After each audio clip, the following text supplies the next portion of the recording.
আসসালামু আলাইকুম। এখন আমি আপনাদেরকে যে বিদ্যাটা দেবো এটা বিয়ের জন্য কাউকে অস্থিরতলা করার একটা নকশা বাতাবে, যেটা কিতাবুল ফিরাউনার বিদ্যা। কিতাবুল ফিরাউনার বিদ্যা কতটা ভয়ঙ্কর বা শক্তিশালী হয় সেটা সম্পর্কে আশা করি কাউকে বলা লাগবে না। তন্ত্রশাস্ত্রে যদি সবথেকে ভালো কোনো কিতাব হয় তাহলে কিতাবুল ফিরাউনা একটা, কিতাবুল কুফুরি হায়াওয়ান আরেকটা। তো এগুলোর মধ্যে কিতাবুল ফিরাউনা খুবই ভয়ঙ্কর লেভেলের কাজ করে।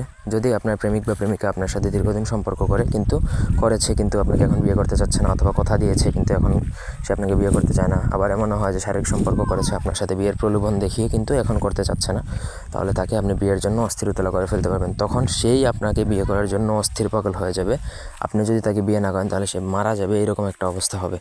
প্রথম থেকে পুরো ভিডিওটা না টেনে শেষ পর্যন্ত দেখবেন। আমার চ্যানেলটা সাবস্ক্রাইব করবেন, লাইক কমেন্ট শেয়ার করবেন। ব্যক্তিগত যে কোনো প্রয়োজন বা যে কোনো কাজের জন্য স্ক্রিনে দেওয়া নাম্বারে সরাসরি ফোনে, হোয়াটসঅ্যাপে বা ইমোতে যোগাযোগ করে যে কোনো কাজ করাতে পারবেন, দেশে বা দেশের বাইরে থেকে। কিতাবুল ফিরাউনার নকশা খুবই পাওয়ারফুল হয়, এটা ভুল করলে কিন্তু আপনার নিজের ক্ষতি হবে, সেজন্য বুঝে শুনে লিখবেন। ভোজপত্রের মধ্যে অরিজিনাল গুরুচন কালি দ্বারা এই নকশাটা লিখতে হবে, একটা নকশায় লিখতে হবে।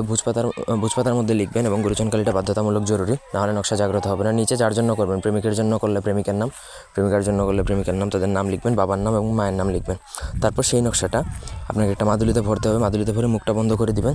তারপর কোনো বট গাছ, অন্য কোনো গাছ না, বট গাছের উঁচু একটা ডালে বেঁধে দিবেন, এমনভাবে বাঁধবেন যেন সেটা বাতাসে দুল খায়। এটা যখন বাতাসে দুল খাবে তখনই কিন্তু সে অস্থির হবে। প্রথম দিন থেকেই কিন্তু এটা কাজ করে, মানে আজকে কাজ করছেন, আজকে থেকেই আপনি রেজাল্ট পাবেন, এতটুকু নিশ্চিত। সে প্রথম দিন থেকেই আপনাকে বিয়ের জন্য নিজে থেকেই প্রেশার দিবে। তখন আপনি চাইলে তাকে বিয়ে করে ফেলতে পারবেন, এবং যেটা যত পুরাতন হবে তত সে আপনার প্রতি আরও বেশি দুর্বল হবে, আপনার প্রতি বেশি অস্থির হবে। তো আশা করি বুঝাইতে পারছি। এই ছিল আজকের ভিডিও। কোনো অংশ বুঝতে অসুবিধা থাকলে কমেন্ট করে জানাতে পারেন। নিয়ম যেভাবে বলছি সেইভাবেই, নিয়মের কোনো ব্যতিক্রম বা তারতম্য হবে না। তো এই ছিল আজকের ভিডিও। ধন্যবাদ সবাইকে। আল্লাহ হাফেজ।